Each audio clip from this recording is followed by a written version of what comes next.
What's up team, Noah Ohlsen here at HYBRID in Miami. Today I'm gonna be walking you guys and a few of my friends through day 6 of the HYBRID WOD program. It all starts with a warm-up. I'm checking it out in the app here. We've got 2 to 3 rounds of a 15 for the gentlemen, 12 calories for the ladies on the rower, 6 on each side, half kneeling, single arm dumbbell press, and 12 dumbbell Romanian deadlifts, finishing up with 10 walking lunges on each leg.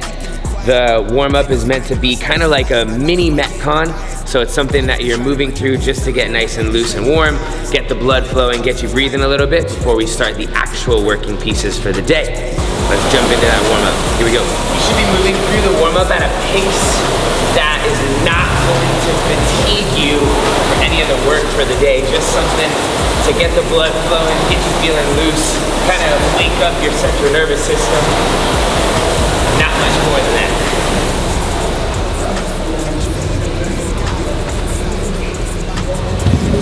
The warm-ups are designed usually to be a general full body warm-up, but you'll see that there are some specific things that we'll touch on that are relative to whatever the actual working pieces are for the day.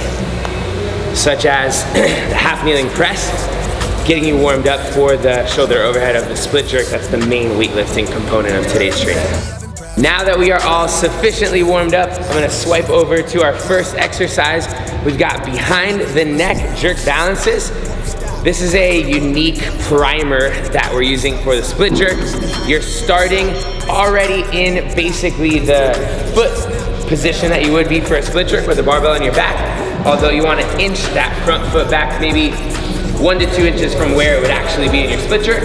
You'll use a little dip drive to create some momentum on the barbell and step forward aggressively to finish that jerk, working on the speed of that front foot and the lockout of your arms.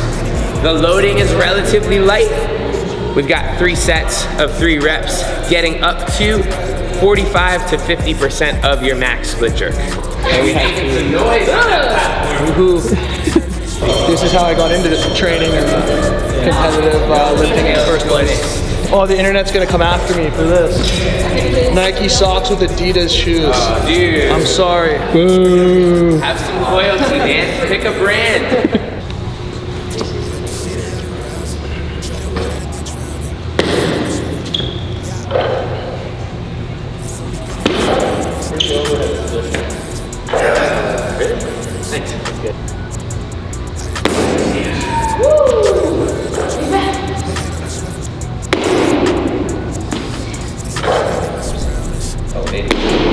Technically gets a little heavy there.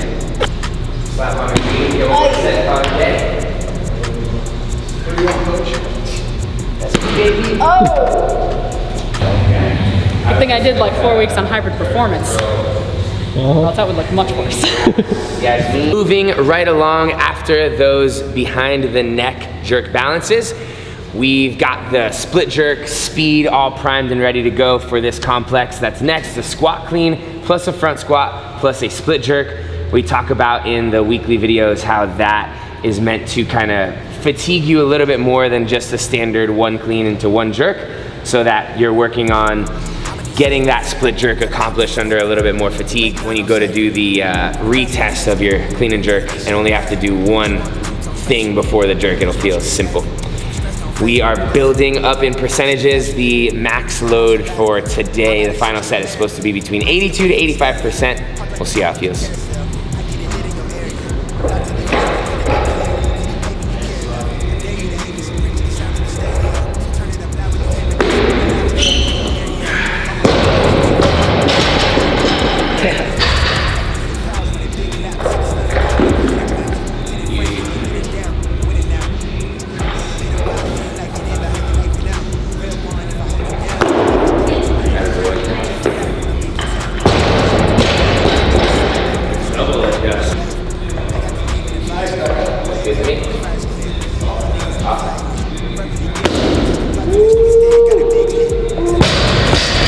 Okie dokie, after our clean front squat and jerk complex, we're keeping the weight on the bar. We've got 3 sets of 6 reps of deadlifts, I'm lifting with Hayden, and he deadlifts approximately 17 times more than I do.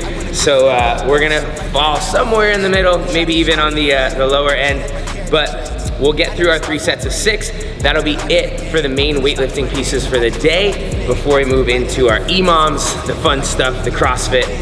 We'll get to that shortly, but for now, 3 sets of 6 reps on the deadlift. It's weird, I thought I was gonna hate it because my mobility is nowhere like where it used to be, but kind of give me that itch. Might come back, have to test the maxes.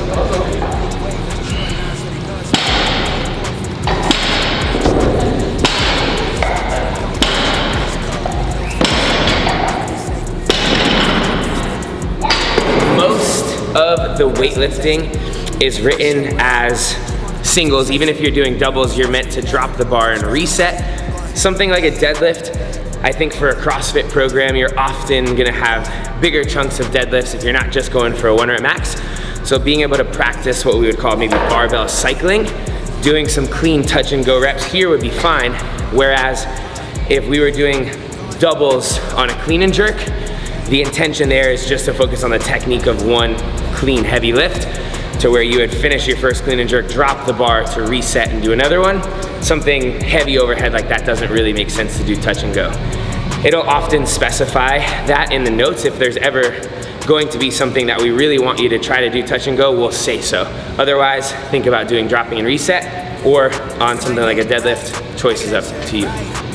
Does that not make sense? Yeah. You're looking at these plates, there's such a history to them.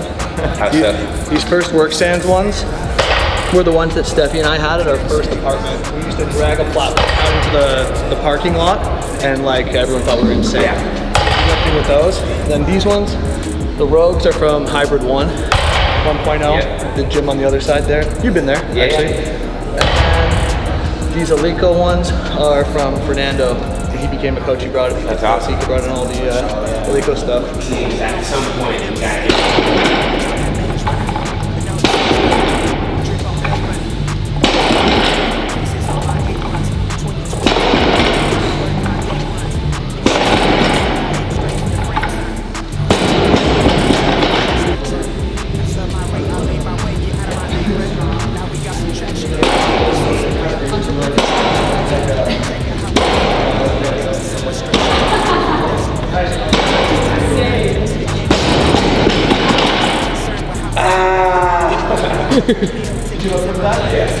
The Imams, we've got 2 14-minute pieces. The first minute of each of them is gonna be a cardio component, 15 to 12 calories on either the row or the ski erg. We're looking for that to take about 40 to 45 seconds. If that's taking a little bit longer than that, we might wanna scale the amount of calories down a bit. After we get through that cardio piece on Imam number 1, we're looking for 50 feet of dumbbell walking lunges. You're holding 1 dumbbell in each hand down by your sides, and you'll start to see that movement progress. The next week we have front rack walking lunges. The week after that, we're going overhead with those dumbbells. Imam number 2, we've got 10 double dumbbell, hang, clean, and jerks. It should be a fun one. 90 seconds rest between each is not a lot, but we're ready to rock. Niggas talking like I ain't next, let me just prove that they I don't do pretend, I don't like the sense. I'm not cool with friends and friends, I don't do the trends, I said I ain't like the shit. I can do pretend, double rotate necklace, make no way she jumping out of skin. The Brody almost caught her straight from round the way, it's the decision. Treat now like all we got is the moments we in. Always want to keep it real, lately I can tell that niggas really about that shit they saying, or they say it just to sell, ain't worried about no bill. We building what we build, you know we headed where the bread is, got the squad that's going with me. Now that we've done the fair share of the tough stuff, we're gonna close things out as we will on most days with a bit of accessory work. I personally like to approach this kind of in a superset mini pump, just kind of quick run through of each of these. So what we have for today are pendlay rows. We're looking for 8 to 15 reps, slightly inclined dumbbell bench press, and then a dead hang from the barbell. So we'll work our way through 2 or 3 sets of that, and then we will be done for the day. Solid. Well, that just about does it for us on a full day in the HYBRID WOD program. I'm honored that I had this crew of all-stars join me for today. You guys have the opportunity to do the exact same workout that we just did on the HYBRID WOD. We lifted some weight, we got primed, we did an Imam, we did some accessory work, pretty full day of training there, but we were in and out in about 90 minutes, which is what most of the sessions are intended to be. You can sign up for a free trial of a workout just like that on hybridstrengthcoach.com. And that's it, we're gonna close it out. We're gonna break it down. We do this at peak pretty often. We'll go hands in. We can go hybrid nice and loud on 3. 1, 2, 3, hybrid!